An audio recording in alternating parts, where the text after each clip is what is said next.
Okay, I think it's the 23rd teaser of the penultimate episode of the series. The finale will be a two-parter. This is the penultimate episode, making it 11 episodes. If you count the two-parter as 2 episodes, so that's what this is. And now we are going to start this. This is the teaser before the events of assimilations and the horror beneath the deeps. Both lizard and some Kal Kat at the end. Some Kal Kat from Ghost System and some of the other ones. So yeah, let's do this. Horror from beneath the deep, the ship. That's where we are. Okay, Starscream going to meet with the Seacons. Well, they're not Seacons in this one. Just with the headmasters and some help behind them. Yes. Let's go to the action. We're in the last 3 episodes. Where this is the penultimate, and then there's 2 more. And yeah, there's no point in a lot of making of with the last 3. So this is the end of Horror Beneath the Sea, the lizard episode from the 90s, or maybe early 2000s, which was not presented in any of the Transect magazine. Some of the other stuff that comes later. Assimilations wasn't in the magazine either, so this is all newer stuff. It has been for the past 6 episodes or so. There's been off and on. Some of the short stories ended up there. Some of them didn't. This is the next is Assimilations, which was Transformers Meets the Borg. We've changed it to the Liege Maximo, and the Horror Beneath the Deep set up the Liege Maximo story and the other thing, Cthulhu Lovecraftian type of thing that he had in mind in the beginning. So we set up this whole thing, and there was a statue of a guy there. Well, yeah, that's all part of it. Yeah, so the Megatron returning is all part of that. Yeah, so it's a very simple segment. It's not really. I don't think it's really the first 20 minutes though. I don't think it's under that. It's not going to be 20. It's not. Put it all together, the scene is not 20 minutes. It's just part of what leads into the beginning of Assimilations. With them realizing what's going on. The story was 13 pages, so it's probably about under 20 pages, 18 minutes maybe. And then there's a little more. Yeah, I'm not adding anything extra. Yeah, so going on from there. The penultimate episode, because we're counting the finale, which is all Kal Kat stuff, that was also published in the magazine. We're also counting that as the finale, a 2-part finale. So this is the penultimate. This is the Maximo invasion, and we've been hinting at it over and over again, saying like, okay, what are we gonna do? I don't know how they're gonna get there, but they're gonna get there. And when they do, it's not gonna be like the X-Files thing. It's gonna be what the X-Files fans thought the X-Files ending was gonna be: War of the Worlds. That's what it should have been. The TV show War of the Worlds was gonna turn into like an alien invasion story, where like the last season of that series should have been. Back in 2001 or so, should have been, an invasion of Earth by aliens. It's basically a good version of Independence Day, with like alien doppelgangers, spies, and Mulder and Scully and all that. And they're all, no, we weren't really going to do that. Chris Carter said as much. They weren't really going to do that. I wasn't there, but that's what Chris Carter said. The creator of X-Files, not Chase Krasinski. That was another guy. That was the Babylon 5 guy. Chris Carter, and he really didn't want to end it like he just wanted to keep it going and keep the mystery going and the whole conspiracy going and all that. And no intention of ending it with a space battle, which is how you would end that kind of series. You would have it be something like a space battle. I understand that in the remake seasons they kind of did the siege of the building type of deal. A little bit. They tried to find Mulder's son and stuff, and stop another conspiracy and go to a place and they have a siege. But it wasn't the same as the Kal Kat version, which would have been basically the aliens do the they live thing, and they basically that way they don't need to spend money on ships and stuff so much. They invade the FBI and they take over the building, and they're in the building, and Skinner turns into an alien and stuff. That would have been the Kal Kat version. They would have to go in there and defeat Skinner, who's the main bad guy. Judge Dredd think Judge Dredd crossed with a post-apocalyptic alien world thing crossed with DC's Injustice crossed with, and there you have the idea. Like before, not Michael Bay. I keep saying the wrong names. Before Zack Snyder did Justice League, this would have been like a dark Watchmen-y sort of alien-y sort of, before Watchmen even, would have been a dark alien X-Files that would have been like ballsy, but no, they didn't want to do that. Too expensive. Would have been like $300 million and turning them evil. Now the Game of Thrones people, they figured, oh, that idea is cool. Let's use that in our season finale. So they did, but they did it wrong. So they stole our idea for X-Files and put it in their finale. However, they didn't do it right, because in the Game of Thrones finale, they just like made all the characters not make sense, which isn't how you do that. Anyway, so that's my little rant. Yeah, it doesn't make sense. I did not see Game of Thrones, but I heard the ending was completely out of character, and it just did not make sense. And in order to, the X-Files finale, although the original X-Files finale in 2000 didn't make sense either, because they talked through the entire episode about nothing. It wasn't interesting. It was, boring. I was like, no, we're not doing that. Now, Transtech is itself a talkie show. It's like a Kevin Smith does Transformers, even though it's not Kevin Smith, it's just kind of imitating it. And so, so they are going to talk, but there are going to be space battles, and we are going to show it, and we're going to deliver the goods. So let's get to delivered. I want to watch this daily for this episode and do that. Yeah, so Kal Kat, correct. Really brief. What's going on is this story was set in 1997. And they're going to show the birth of Daniel Witwicky. He got it wrong, because Daniel Witwicky was between 12 and 15 in Transformers the movie in 2005, so he couldn't have been born in 97. He was born a little earlier than that, maybe 94 or 95, somewhere around there. But Sam Witwicky from the Michael Bay verse, which came later, 2007, is about 16 or 17 in that movie. So he's a little older than Daniel Witwicky. By a few years. He'd just be a little older. And so now it's 2020. So I think we figured out that Daniel Witwicky, if he was 12 in 2005, would be 22 in 2015, and would now be 27. So and she's 19. And also we have Sheila Booth, who would be 16 in Transformers the movie in 2007. So in 2017, he'd be 26. So 2021, he'd be 4 years older, 30. He's a little older than him. So, yeah. That works. He's a little older than him. He's his cousin. There's lots of Witwickies.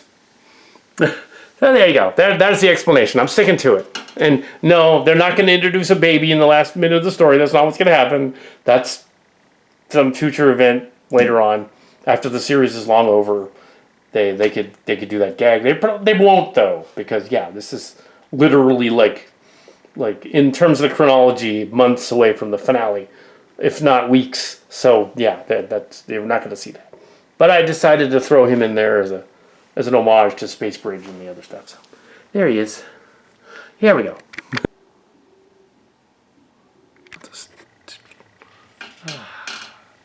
So, there hasn't been very much behind the scenes, because there was very little time to film this week, so we kind of, it's a Kal Kat episode, directed by Kal Kat. So there was very little time to film this week, so we kind of didn't do behind the scenes, because we wanted to say, okay, we have a few hours to do here, a few hours there, a few hours the next day. Let's just do that and keep going. It's near the end anyway. So I'll have a little behind the scenes here, just to be quirky, about 2/3 of the way through. We've completed Lizard's Horror of the Deep and Lizard's Assimilations. Transformers Meet the Borg, his story was less like a parody of Best of Both Worlds and more like Transformers the movie. And basically they fight a giant robot Borg ship at the end. Yeah. In this version, we set it up because we knew we were going to do this one. So this version, we knew we were going to do this about halfway through the season, and we're like, yeah, we're going to do this one, but we can't make it the Borg, obviously. But we can make it the people that inspired the Board. So, and then vice versa, c'est la vie, the people that the Board became the Borg. So yeah. So the Cillian Board, they were okay. And the next one will be Ghost System, based on the Tillala 1 stories from Trans, never before adapted, but it was presented in the magazine. The Ghost System kind of relates to this, so they go to Ras Macabre and explore Ras Macabre. But in this version, we're adapting it so that changing it, since Brown and Cantrell. Well, I'm Adam Brown, and Tim Cantrell was one of Timinus Prime, and Adamicon is me, and it's all convoluted. But this was an earlier story from the 90s. And from the Evergreen era. It predates the MUSH a little bit. A lot of the Kal Kat stories do with the trans stories. I was doing these trans stories with friends from Starcrackers, unaware that there was an early burgeoning internet that had an early Alt Transformers bulletin board. Once I figured they did. By '94, I knew they did. So I was there. So not too much extra on here except to say that we had adapted the Borg one, which was done a little later, I think. It has a lot of Voyager elements in it. But it was just an easier thing to do. And the Borg. So, but the Board are the Cillian Board. The Board. The interesting twist on them in here is they act similar. They basically turn good robots evil and evil robots good and mess with them, which is remarkably similar to the mirror universe in Star Trek. That's probably where we got the idea and where they got the idea. Also, robotic zombies. Well, that's a common trope. Also, if it goes back to Silly Trek in the 80s, before the Next Generation, and then the first season, and Conspiracy and all that. They changed it up and made it Borg zombies. It's cooler than bug aliens. They were going to be bug aliens originally. It's cool. And then they sort of neutered them during Voyager and made them not as scary. And made Janeway able to fight them and beat them and stuff. It's like, no. Not even with 7 of 9, no. Not the way you originally intended them. I'm thinking But anyway, that's another topic, something else. But the point is the Cillians, our group, silly Star Trek thing, thought of our Star Trek parody thing years ago in the 80s, before Next Gen did it. And we were flummoxed when Next Generation did the first Borg episodes, and we're like, wait a second, we were doing that on the campus, at Pine Hill. We were doing that, literally, weeks before. We were running around going, we're like zombies, we've been taken over by the collective thing, and we're running around. We were literally, there's even audio tapes of us doing the Board. They were called the Board in this version, and we would get bored. So we'd be we're so bored we're lethargic. Because Pine Hill was kind of special. So it's good for special kids. So it's not a fair stretch to say that some of them could act like zombies because they were drugged up or on drugs. And they could stagger around So we're like, oh yeah, that totally works. They're zombies. All right. Zombies. They're like zombies on Star Trek too. So. Great minds think alike, or somebody from Paramount went to Pine Hill and was giving them information from these kids at school, as we've maintained. I mean, even the infamous tossing the apple up and down thing appeared on Star Trek a week later, and it's how did they even know? How did they? I mean, they must have been. Somebody thought, oh, that thing that Mark Scards did there, John, of course. Mark Scards did very creative. I'm going to put that in the story on Star Trek. But it is interesting. But only to have us put it in Starcrackers again. Just put it. put it in something in '92 just to show them, see, yeah. That was much later though, a little later, '92. Um, but the apple tossing thing was 88, 89, somewhere around there, 88, 89. That's when that was. Anyway, so yeah, 88. Yeah. So yeah, the board were envisioned around 86, and the Borg around 87. So there you go. A little bit earlier, so zombie aliens thing. Some of that even goes back to an earlier short story that I wrote in junior high. With Survive, not Survivor, Survive. Similar idea. Zombies. Because of course, zombies. And of course, the hero defeats the zombies, so he can get the girl. And Mad Max was zombies. Very creative. So yeah, assimilation. Lizard. We don't know who Lizard was, but we're hoping that Lizard was a Pinehill student. The dialogue was pretty well written, so we used most of it, and then tweaked it a little bit. Sometimes it was the old Harrison Ford thing with the "You can't say this, George." Some of that was like that, but we had to change it. Let's say it's a little short, so we can make the ghost system a little longer. Because the last 5 pages or so, the giant robot's not there. It's just the ship hovering over them. Because they don't actually shoot it down because we want to continue it for another half an hour and go into the other ghost system story. So yeah, or 25 minutes to a half an hour. So we don't want to destroy the ship yet. So we moved the ship over to another spot so we could still have them doing stuff. And there aren't a lot of board in the story, so we kind of have to fudge it a little. It's not the X-Files finale though. It's already more interesting than the X-Files finale from 2000 because they've already had 4 aliens in it and 3 central bad guy aliens that were separate, and then they switched places.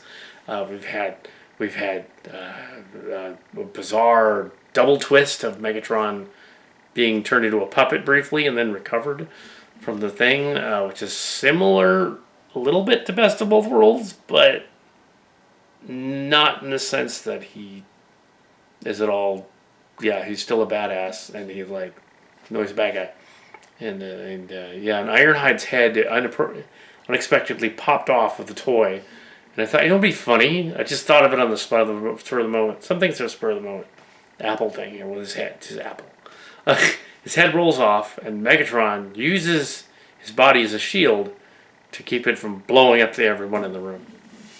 Because he wants to save himself and them, so that they can fight the bad guys.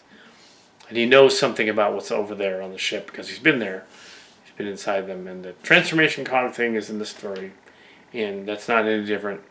And so, just thought I would say that that's actually in there. I made it a little more intuitive.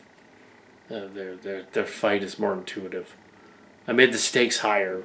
Like, they could easily shoot Optimus Prime and knock him over. Megatron and knock him over. Which they would not have done in the X-Files finale. They wouldn't have shot Mulder and Scully and put them in the space hospital and had them like recovering. They wouldn't have done that.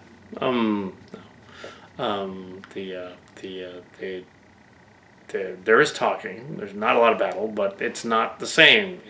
It's subverting the expectation. It's paying homage to it and stuff. Also the payoff of the baby arc that's thrown in there is a joke. It's going to become evident in the next chapter. I won't give it away until the end. Just suffice it to say, they're not introducing children by the end of the story. It's a joke, okay? They're not doing that. They're not doing the sitcom thing. It's like, we ran out of ideas in our sitcom. Let's have the 2 main characters have a baby. That'll be wonderful. Be all pilly. And then they jump ahead 2 years or something and have it age like really fast so that they can have the gag be that we don't want to actually raise the kid. Like be 2 or 3, then we can. Family Ties or Murphy Brown or something. Well, Murphy Brown, they just ignored it after a while and said, "Oh, Roseanne show did that too." Yeah, a number of Big Bang Theory introduced 2 or 3 babies. It's like, oh god. The Office did that. It ruined it last season. Yeah, but Murphy Brown was first, and some people ignored it. So I did, and it was in the script. It was supposed to be in the script that it was supposed to be the 90s in the script, and it was actually Dan Witwicky. But the author of this story got the ages wrong, so I made it. It was supposed to be Dan with the baby, Dan Witwicky. It's the baby, but I changed it to make it. No, it's Dan Witwicky's, allegedly.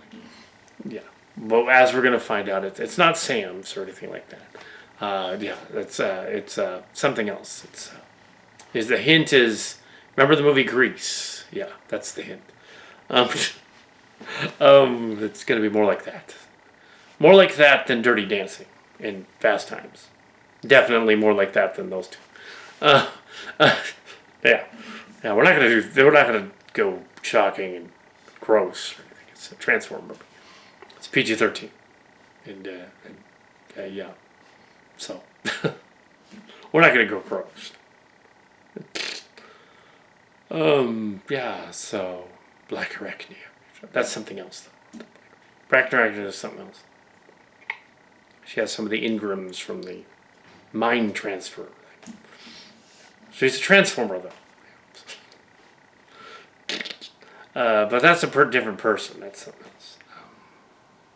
So, yeah, in for the evening and film the Ghost System tomorrow. So this is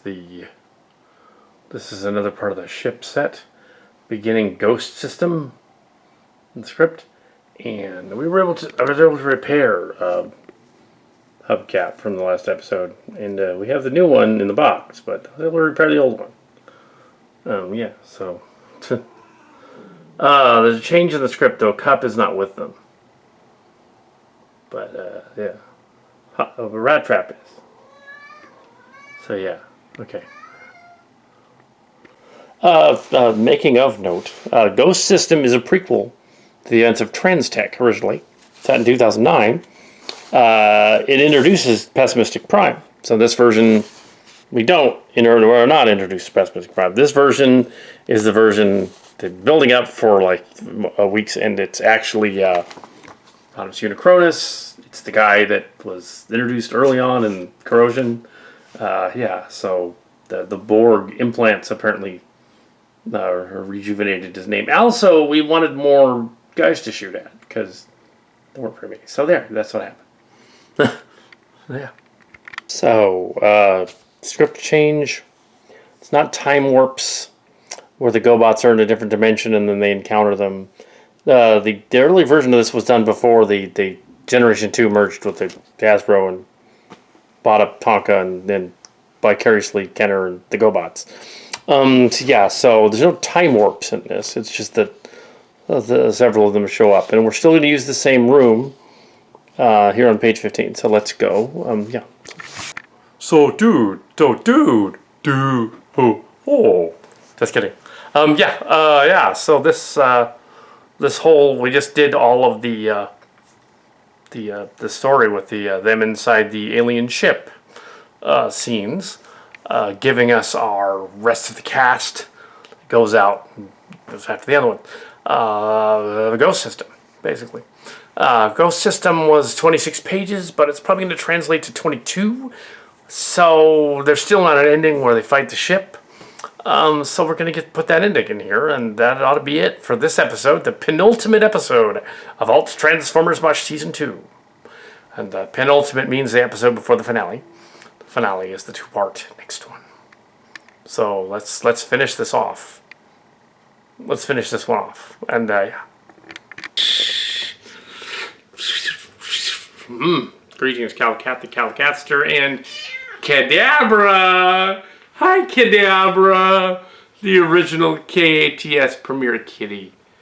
Yes! Meow! That's right. Kitty. Anyway, so, yes, there's another Abras over there. But yes, But yeah, this is a conclusion of a Kal Kat shot episode. The last two will be probably Kelly Bullock's. Why not get the best one out there? Do that one. It was gonna be somebody else, but some other personality. But no, it's gonna be Kelly Bullock. Gonna do the last two, and the last two are based on stories by Kal Kat, MC Kim, Control, Yeager, Cards, and all the rest. The Carda saga, the Trans saga, the Trans 86 saga, the Carda saga. There's been a lot of reboots and updates lately, all over Netflix and every places like that. So we figure, what would happen if we did and they've even done a new Mighty Ducks, and they've done. They did Star Trek Picard. They did sort of a retelling thing. They did they did a Snyder Cut, or sort of a reboot. They did they did an awful Jim movie, but we're not doing that. It's more like the parody one. So we have a decent motion movie shoot. The last part of which was the Kal Kat story called Ghost System, which was in Transtech magazine, and Noah said it was used as script fodder. It was mainly an episode about them discovering it's a crossover with it's a better story about the GoBots. There was a GoBot crossover story in '86. The interesting irony of the whole GoBot thing was that Hasbro eventually bought out the GoBots vicariously through buying Kenner later on in the 90s. So they basically owned their rival. The GoBots were a rival Transformer company. Tonka owned them. And Kenner bought Tonka, and then vicariously was bought out by Hasbro.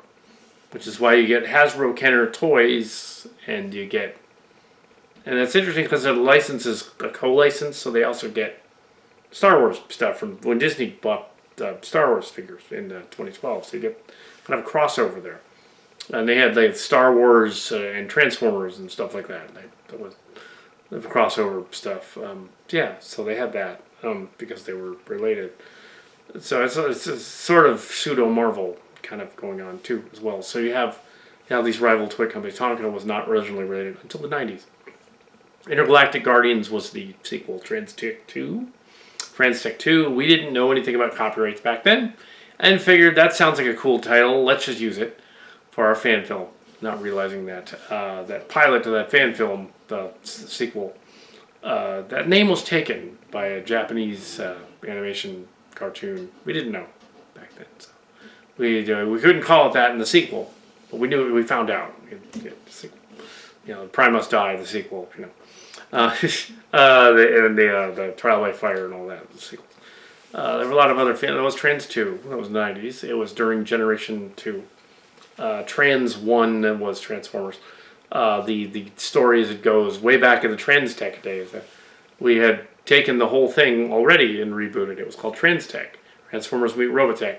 We already did this, and we reissued all those. They're out there to watch as miniseries, full miniseries. So Zack Snyder was not the first person to do a 3.5-hour miniseries. We did Transtech, 1, 2, and 3, the Transtech movies, which were a sequel to Trans. So this is another sort of reboot of that. That's the finale of Alt Transformers MUSH. Actually, all of Transformers MUSH is basically sort of a soft reboot, hard reboot of the whole Trans saga. But enjoy the originals, because they're canon. It's a multiverse. So the originals are canon, all the others are canon. But you'll never see Trans and Trans 2. Only that one episode, Burning Optimus Prime, was allowed. We stripped out all the audio and dubbed the audio. So there was no music that was copyrighted. And that you can see that online. We reenacted that already in this one. So things a little bit out of sequence, because what fits here doesn't necessarily fit there. What's going on doesn't necessarily fit there. We knew that there was going to be a scene somewhere in which Scorponok batted an SDF-1 out of the sky, because we had to do that. It had to happen. because it was in the script for it being something else, but it's an SDF. And it was falling apart. So we didn't actually break it, it was already broken. Yeah, so I glued it back together. It's just that plastic is old and brittle. But yeah, that's the original model from Trans Tech. That's the SDF model. And the funny history of that model was that it was thrown out in the ivy after the smokestacks were broken off when Jim and I were wrestling in a room, and he broke it. He sat on it. He broke off the. He sort of sat on it, sort of kind of back, sort of like fell onto it. He was trying to do some kind of wrestling move, and he like broke the. I don't know what he was doing, but I wasn't actually touching him when he fell over. He just kind of flew over and broke the smokestacks off, the gun stacks off. So this is like in the 80s, and we threw it out in the ivy, and somebody found it, and brought that very same toy to Goodwill, like a year later, and put it in Goodwill, and there it was. It was my SDF-3 that I'd thrown in the ivy, and I bought it at Goodwill. I bought my toy back. So yeah, it was a couple of years later, actually. I bought the toy back, and yeah, and he became the SDF Autobot. He was already the SDF Autobot. So they didn't so much do that in this version, though. It's more like he's just there. It's a city ship. We got the 3 city ships, and the one that attacked and got batted away was Ciudad de Fuego, and that was a ship from the other story. So we had 3 SDFs. All of them are now crashed on the planet. So, but there's a million ships in orbit. There are still bad guys out there. There's still the Board, not the Borg, the Board. They assimilate robot technology, and they're floating around out there. They're sort of like the Masters. Well, they're sort of Robotech Masters, but they're not the Masters. They're like these other guys that think they are.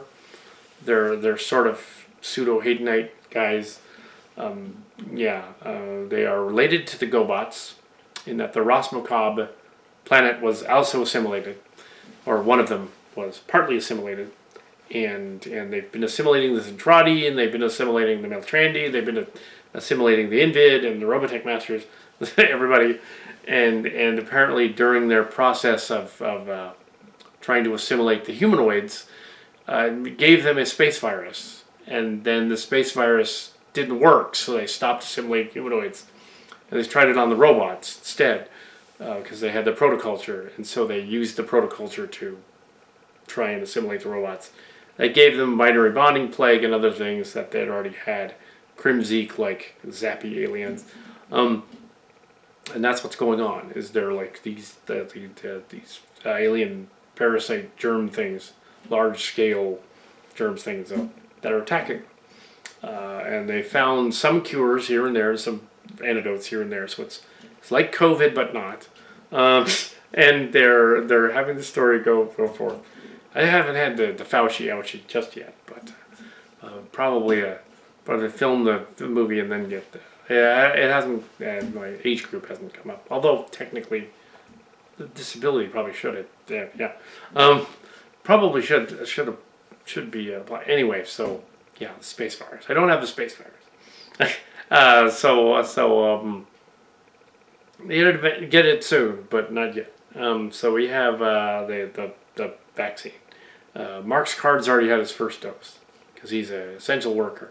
Technically, I'm sort of an essential. Take care of my mother. Anyway, so it's essential, kind of. Yeah, so she already had it. Anyway, we have the virus, the cure, vaccine.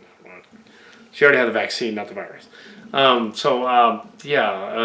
in this case, it's a robot virus. It's a space transformer plague thing that they've been dealing with in that universe.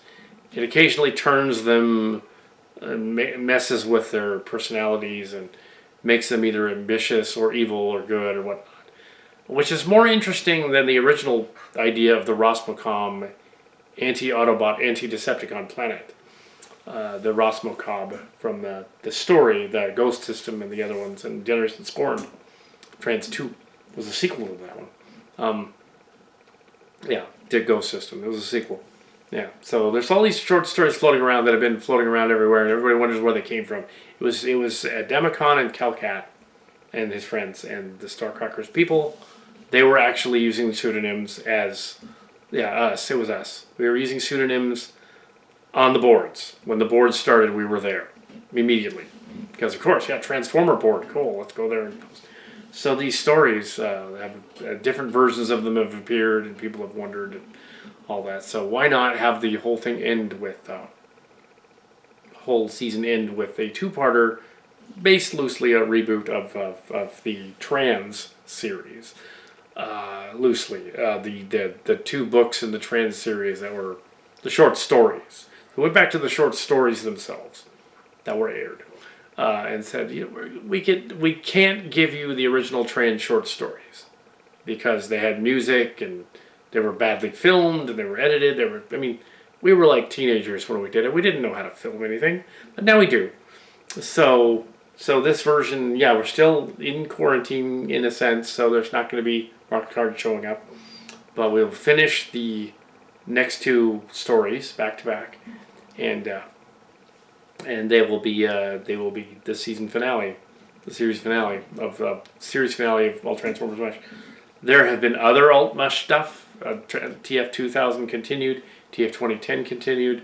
There's been other boards and other stories, and some of the people have gone on, like Powers and Muth and several of these guys. The TL Aarons went on to do other stuff.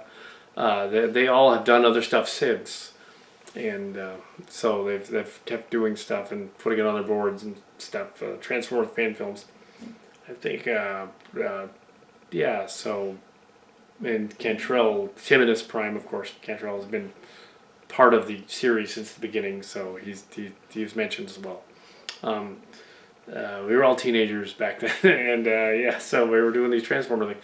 Part of the thing that started it was that we were annoyed that there were too many reruns, even though the show really, between '86 and the movie, when they changed everything up 20 years. The movie, the cartoon movie. There were plenty of episodes on. We were just annoyed that there weren't enough. There were 100 episodes altogether, or 99 episodes altogether. So there are plenty of episodes, all the way up to 87. There are plenty. But we were like, no, we want more. We have to have more Transformers. We were the biggest Transformers dorks ever, biggest Transformers geeks ever. We were just inundated in it. We had the legend, going on. That other stuff was available back then. You had conventions and things. It was not at BotCon. It was the other one.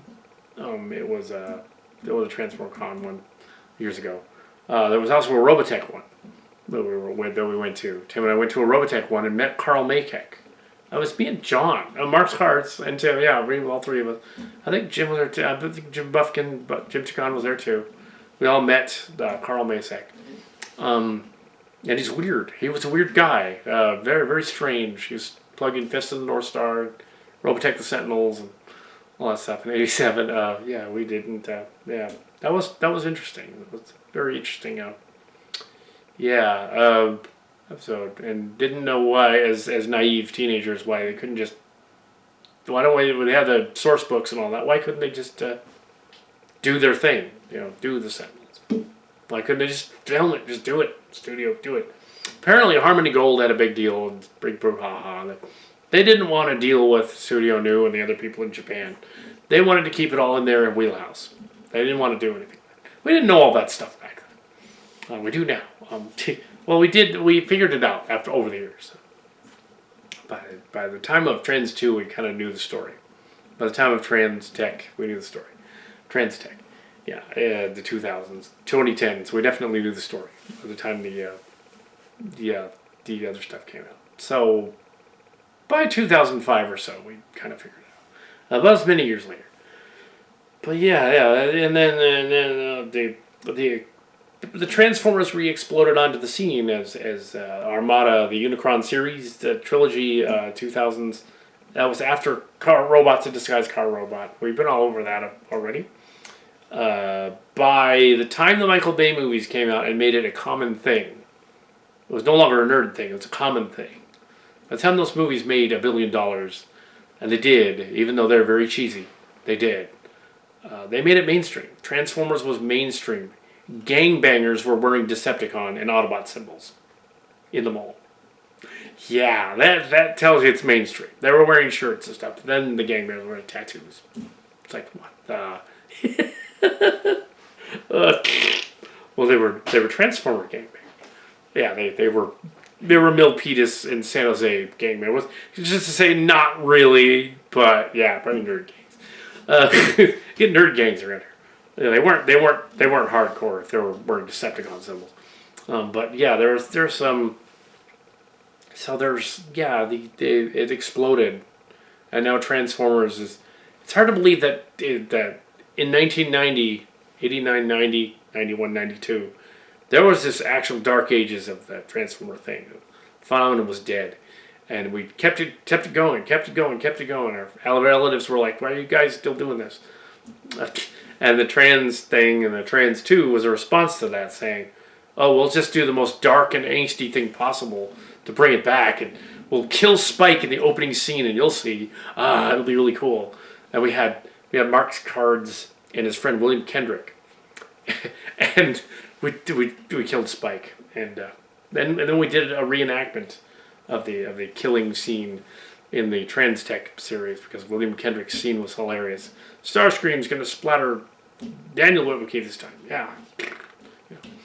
We had some other people on the set during that one back in the day. Of course, it was a plastic figure of them, and it was completely fake with ketchup and spit. It was completely there was no one actually dying. Also the story arc of the baby in the story was clearly a joke.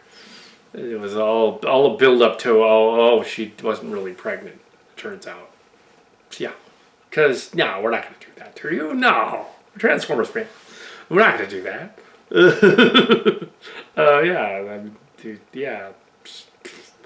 That had to be how that ends. So in this story, nobody died. They didn't have.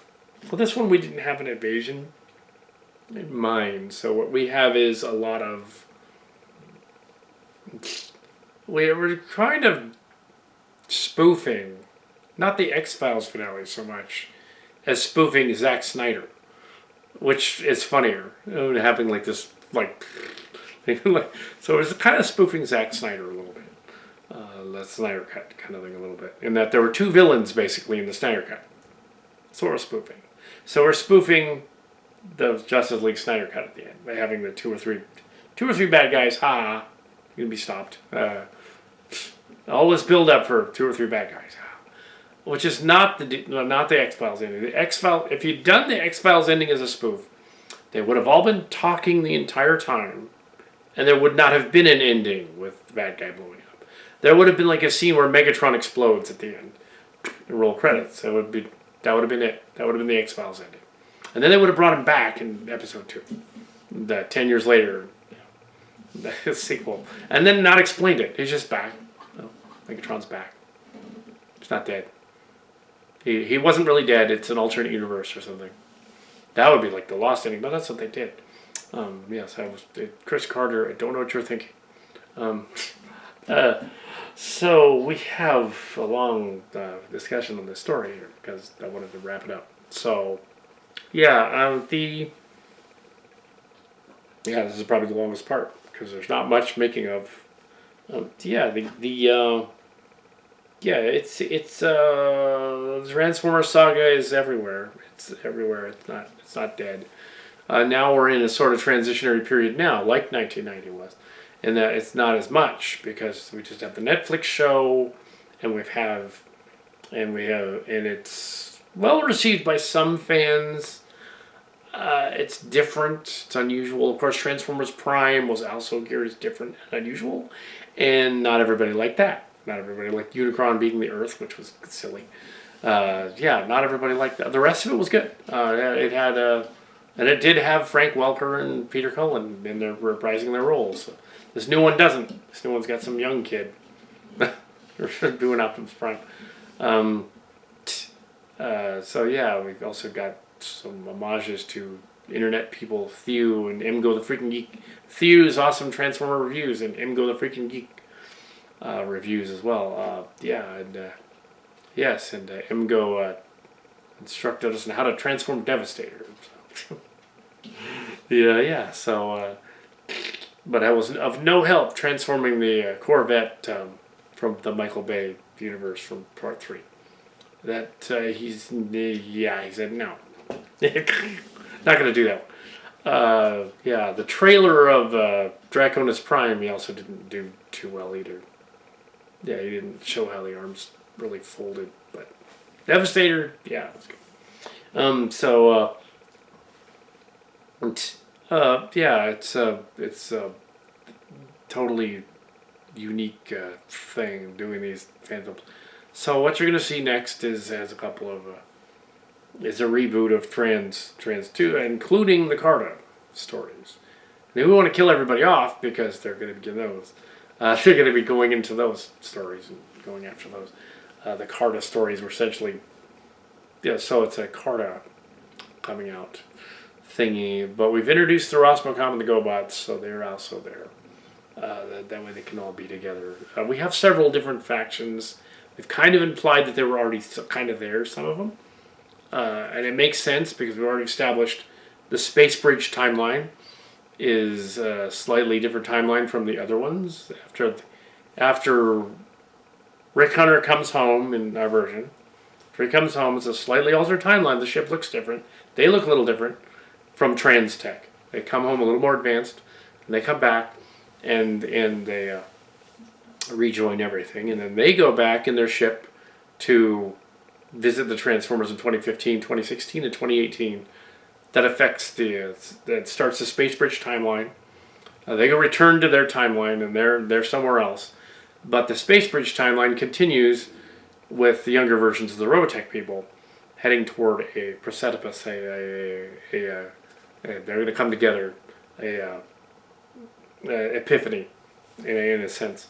The younger Robotech people coming together. It's not remaking the Sentinels. We're not going to do Carl Machek's The Sentinels. We've pretty much offed all of the villains that would be in it.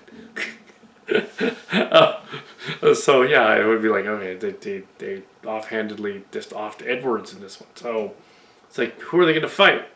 They offed everybody. Except for the Robotech Masters, they did not opt that. So there might be... It isn't official. It's not official, but you totally could do a Transformers MUSH movie after all this short season of 12 episodes. The last one was 17 episodes. It wasn't too short, but yeah, you could do a MUSH movie, and you could have the Robotech people in that in the future if you wanted to. Not saying we're going to, just saying you could, and you could have the Masters in it, because that'd be what you'd have to do, because got nobody else. In this timeline, anyway. But yeah, it's still 2021 in the story. It's late April, early May, and fun of the current event of the ship that was stuck in the Suez Canal, the Evergrot. They call it the Evergreen and the Evergot, I think, and it was stuck in the Suez Canal for 5 days. Finally, they dredged it and pulled it out of there. That's we had a politician on a boat pretending to be at the border to fight the evil border people. And I didn't reference that directly because that was dumb. And I thought, like, if he had actually found any bad guys, they probably would have killed him. But this politician guy down in Texas somewhere. But he probably wasn't really in Texas. He was probably on a soundstage, or on a lagoon, or on a beach somewhere, or up the Hudson somewhere, like miles. There was no bad guys there. He was on a soundstage. He was fine. Nobody was going to touch him. Because these guys are all like that. They're all blowhards. They're not really going to fight anybody. No, not even with their toys, toy weapons. Even if they're real weapons, they probably shouldn't use them because they don't know how. But yes. Yeah, I prefer Transformers and fictional space stories with fictional characters going off and doing fun fictional things because that's more fun. It's more fun to do that than realistic. So we've done Transformers, and this has been another shoot on the set, and yeah, so it's sort of wrapped up. Going on about Transformers, but yeah, it's totally back. It's a little bit the dark ages now because after Bumblebee the movie, even though it was well done and well received by fans, they weren't sure what to do with it at Paramount, so they're like, we're not sure what the next one's going to be, part 7. Said they may reboot something or do something else. There's a guy called... I'm not sure of the name. It's not the Black Critic. It's some other guy. He was talking about the Beast Wars movie or something. And then there was Rodimus Primal, which is an awesome idea for a character. Rodimus Primal, it kind of looks like Primal. Rodimus Primal, and in his New Jersey house, which kind of looks like this room, but it isn't. It just kind of looks similar. He's got probably a second story with a cable roof, similar. But Rodimus Primal, and then we're talking about the Beast Wars thing and the Kingdom thing and all that. There's probably not going to do a Beast Wars movie. I don't think that they're going to do that. From my connections that are still out there, because of the COVID, we haven't talked. But near as I can tell from the winds going on, that there's not going to be a Beast Wars movie. That was all from Kingdom Earthrise thing that you guys were looking at, which is still very cool. I would say the Nickelodeon show is a lot like War for Cybertron, but a lot like Corrosion of War, a lot like this. The Alt Transformers MUSH parody, which is why we had to make sure not to do exactly like they did to our. It's a little different. And we did. Ours are different. Their new Galvatron is weird. That's coming out. I don't know why they did that. Why they decided to make him look all scratched. But yeah. They have mentioned something else, that there is a Nickelodeon Transformer show spin-off idea. Probably more similar to Rescue Bots than the Netflix one. Yeah, it's gonna. I don't know what they're gonna call it. They're obviously not using Adventure, which became War for Cybertron. They're not using. They're not using any Rob Powers ideas. So. Well, yeah, these names have popped up over the years for these names. Stories, Generation Scorn, the Ghost System, XL Dinobots idea, Trans and Trans 2, not being transsexual Transformers, that idea, the evil scientist guy with half his face melted off, all that good stuff, has been upon the lexicon, and we are one of the people that did one of those parodies way back then. And we're still doing them, 35 years later, 36 years later. We're still doing them. And so there's always going to be more of something. Even if this is a season finale, there's going to be more. I'm sure Mark's Cars will come back and go like, I want to do something. And then that'll be it. That'll be another one.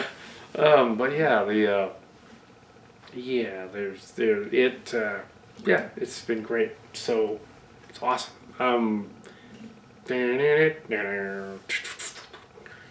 So it's still around, even though I guess this new Bumblebee show is apparently the Japanese adaptation of it, so they keep translating it, the Bumblebee show, the TV show, so it's different from the movie. And apparently it's gone off more like Rescue Bots, it's more for kids. But they've done some... they have not released any of those seasons here, just season 1. I wonder if the Netflix one is going to be released. I don't know. I haven't heard any buzz. Whether that's going on DVD or not, probably not. But maybe they'll make some money. Maybe they will put it out on DVD when they're done. That would be kind of cool. It's different. Some fans like it, some don't. It's clearly a condensed version of it. It's like it's its own fan film of itself, like a Combiner Wars was. and as I said before about the Combiner Wars, you got Slipstream and you got Windblade, who are clearly modeled after Raksha's characters from the Mush. They totally are, and some of the others as well. It's not them, but no, it's totally them. Slipstream is, yeah, come on. Windblade, yeah, come on. Whatever fan got to do the final version of Windblade, it wasn't Raksha. But whoever did it, they got lucky just borrowing from TF 2005 boards. That's a character. Wasn't one of mine, though. No. Our claim to fame, the original series, set in the lexicon, Transmetal 2 Dinopod. Ooh, yes, Transmetal 2 Dinopod. You may think Bob Ford and those guys did, but no. It was a contest. Yeah, Transmetal Dinopod. So yeah. Anyway, so but as for the others, yeah, as for Night Racer, yeah, out there too. That was another fan character, Night Racer. And there's one on there's the site the Transformer Agent. It's called black and blue sideways repaint is basically Night Racer. So go out and get her.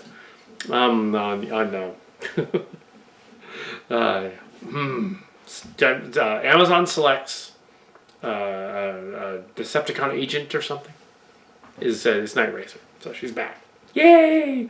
So I don't have her yet, but I'll have to get that one. You gotta get that one. So yeah. But I have lots of other Night Racers, and of course the Stealth Bumblebee was Night Racer. So this has been around. Yeah. We have some more. Maybe we have some more. Okay. This is Kal Kat. The color is not such a issue as the thing here. So we're gonna do. These are not technically pickup scenes because we're just finishing it. These are scenes that will be throughout the movie of action with lots of robots, so that it doesn't look like we just fought two bad guys and two bad guys only. Because that looks like a cop out. Yeah, it doesn't work. So we're gonna do that. So that's what this is. Okay, note that these scary passage corridor scenes are meant to be added sort of transitionally to all the scenes where in the dialogue there's too much dialogue and nothing going on, and there's other shit going on while they're exploring the ship, and things are happening in the background, like these flashes of weird stuff in corridors and Borg walking around like zombies. That's actually happening, but the main story is, of course, our heroes doing what they're doing. And yeah, so that's what's going on. Here we are going to go next to another brief, which is more of a everyone coming together thingy. So we're going to do that. It is immediately... It's kind of post-credits, though. This scene is kind of... We already established that the overdub of him saying next time on the next episode of Transformers, that's going to be after this. So this is just sort of some of them coming back out of the planet, because otherwise it's a plot hole. Yeah, so this was... it's the 30th today? 29th or 30th of March. Yeah, and these scenes were necessary to the script, so this is officially in post-production. But these are not pickup scenes. These are scenes that sort of join the other scenes. So you kind of need them there. Otherwise, it looks like they're having a fight, a completely uneven fight with a dozen bad guys. And there's like 3 dozen good guys. And it's not a threat. So the other scenes add the threat. This was more making of. So yeah, we gotta add this on the making of thing. More making of. So yeah, you kind of have to have that, because otherwise, yeah, it's one-sided and goofy, and it's less. I don't really think it's a Michael Bay spoof or an X-Files spoof. It's more of a spoof of the Transformers idea, and more of a spoof of sci-fi in general, having the heroes defeating incredible odds, than it actually is. It is Michael Bay, or even, well, it's a little bit Michael Bay. It's probably more Michael Bay than it is Zack Snyder, really. The idea that just a few Transformers get down there and all this trouble happens. It's probably more that. But it's conceivably better than Michael Bay. This episode was mainly about this sort of scary ship, and then the scary ship comes to the planet, lands, and then another scary ship shows up. So it also in a sense is an homage to Alien in a way, and Aliens, in a way, the Terminator. A lot of sci-fi tropes, stuff, defeating incredible odds like the Terminator, or the Alien and Aliens, Alien Queen and Aliens, that kind of thing, where you have. But yeah, you don't really have the high concept rated R special effects and anything like that because, well, partly channels of parody, and partly we can't really do violent space effects on YouTube, so there aren't any. So yeah, that's why they look like they're toys, because they kind of have to, because if we could do a Transformers like ultra violent story, it probably wouldn't look right anyway. So close you're going to get is Trans Tech, which was not cut. Anyway, this was not filmed to have ultra violent scenes. So yeah, the whole thing. So it was not really Zack Snyder at all, as it turns out. Let's change that.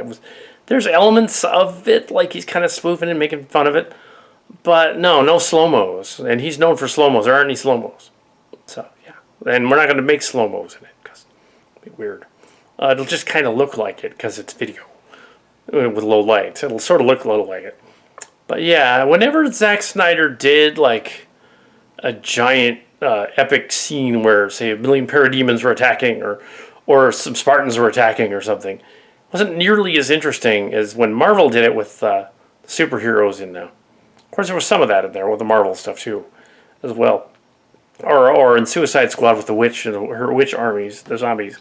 That was not scary because you weren't invested in what the heroes were doing. You didn't like them, so kind of rooting for the bad guys to defeat them. But here you learn to like and appreciate the characters and where they're going and their story, and some of them are knocked out in the background, but not dead. Some of them might be dead. So we will see in the next episode what's going on there. The central story of this one was apparently, Transformers doing their thing, being Transformers. The central story was an attack, an invasion, and they did it in a similar way to how my version of the X-Files ending would have been.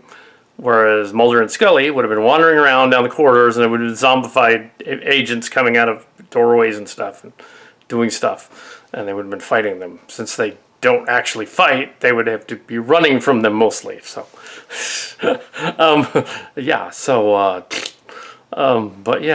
we have, sort of, it's not the X-Files finale. We're just sort of homaging stuff. But yeah, this is the penultimate episode. So the last two which is going to be one story filmed all at the same time. Before I get to the COVID vaccine, hopefully I can get it all in the can before the vaccine. That's in 15 days or so, or at least one of the vaccine. Well, the vaccine won't slow me down. So, but still. So the the Trans Tech near the end here, and we have these scenes add a vital element to the story that kind of strings everything together. The idea of what they're doing is spooky if you show spooky, dark shadows and things going on, and yes. See, the trouble with Michael Bay or Zack Snyder, not so much another one is when he does the dark shadows and mystical beings in the background, and you can't see what's going on. he doesn't. He thinks that that's the important part. The Snyder's like, no, all this little details, like those scary creatures coming out. I'll slow it down so you can see it, and that makes it look worse. No, the scary death. It's the Jaws principle and the Alien principle. It's you don't show the monster right away. The whole point is your mind playing tricks, as in a Alt Transformers MUSH would be a multi-user shared hallucination. Multi-user shared hallucination. Yeah. So yeah, it would be. Yeah, you don't show the monster. You do the Jaws thing. Well, that partly was because they didn't have the Jaws chart finished, but yeah, also in the Alien one, same thing. But yeah, if the yeah, but there was a little too little of that, so I wanted to show the monsters. So I put the monsters in and do it. So yeah, and the yeah, so they were other board on the ship and the things they were finding on their way around the ship and stuff. Put that in the film, make it look creepier. It's almost a Halloween story, almost an invasion by blank robots coming out. And these last two dialogue scenes on the about Galvatron. Megatron essentially meeting his descendant in the Draconis Prime Megatron. He's a Megatron. Just isn't a Megatron yet. Several hundred years from now, he'll be a Megatron. He's actually a Decepticon. In case you didn't realize that the whole time. So the big reveal is, oh, and Primal's, oh, okay. The whole time he was a Predacon. We just didn't know it. The Carta, the Max's Carta and the Carta are actually sort of time-trapped, warped Transformers from another colony, similar to the GoBots, and they show up in the next one. So, yeah. So he also revealed that sort of the board were not just the GoBots; they were Carta. That there were also other Transformers that were kicked out. Could be the machine change line. That would be kind of fun. The one that predates the Transformers could be Diaclone, could be something like that. Actually, Diaclone and board, that could be related. They're Diaclones. That's probably who the Rospacom are supposed to be, the Diaclones, which would be the toy line that literally gave birth to Transformers in Japan, the Diaclone. So we're going to meet the Diaclone in the film, I guess, or in some way. Or have we already met them? So, anyway. Alt Transformers MUSH. This was the finishing up. These were not reshoots or retakes because this was the last day of filming. They were not retakes. They were essential scenes that were supposed to be in there. Essentially effect scenes and a few more other things who weren't quite done yet. So, yeah. Making of thing, you have to add this. It's going to be over an hour. The making of is long. Because I rambled for 30 minutes last night. Yeah, but it was interesting about the whole story of everything. And now for another 15 or so. Anyway, so yeah, Alt Transformers MUSH.